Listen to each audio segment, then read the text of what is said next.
Hi Bobcats, it's Mrs. Lencioni. Today I'm reading you a very beautiful story. It's called The Digger and the Flower. It's by Joseph Kuefler, and I think this book has a lot of hope in it. But I'll show you what I mean at the very end. The Digger and the Flower. It was morning, and the big trucks were ready to work. I bet some of you know what each of those trucks are. There's the giant sun. "Let's hoist," said Crane. "Let's push," said Dozer. "Let's dig," said Digger. Together they built tall buildings for working. Those are big buildings. They must be in a big city. They built roads for driving and bridges for crossing. Look at that bridge. We've already done a bridge story. They built and built until the loud whistle blew. "I'm beat," said Crane. "Me too," said Dozer. The other big trucks took a break, but Digger did not. Now it's hard to see on this format, but there's a tiny flower right there. He had found something in the rubble. "Hello there," he said. The flower was tiny, but it was beautiful. It's got like a little spot of blue on it. Every day while the other big trucks built, Digger visited the flower. There is that little flower. He watered it when its leaves looked dry. He shielded it on windy days. And just before he switched off for the night, Digger sang the flower a bedtime song. The flower grew, but the city grew too. Soon every space had been filled. Every space but one. So here's a picture of the city, and it is very full.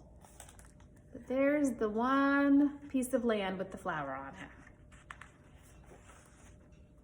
"We need to put a building here," said Crane. Dozer started his engine. Vroom, vroom, you can kind of hear the grumble. Vroom. There's the flower. Before Digger could stop him, Dozer blew a big puff of smoke. Oh no, and cut the flower down. Then the other big trucks went back to work, but Digger did not. And you can see how sad Digger looks.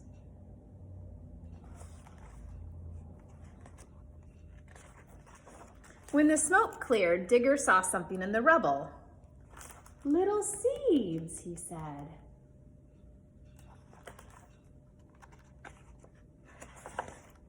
He scooped them up and he drove. He drove past the tall buildings. So it looks like he's driving out of town. Past the farthest house on the farthest street. He drove to a place no big truck had ever been. Look at those beautiful mountains. I love visiting the mountains. There, Digger stopped. He dug and scooped and tucked the seeds into the warm earth. So there's the seeds in their hole. That's him digging right there.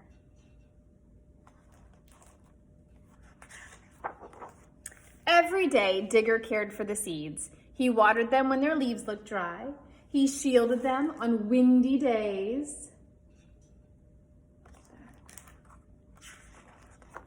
And just before he switched off for the night, Digger sang the flowers a bedtime song. And then this is the page that doesn't have any words, but do you see what's going on here? Do you see how the flowers are growing back towards the big city? That means that the flowers are spreading.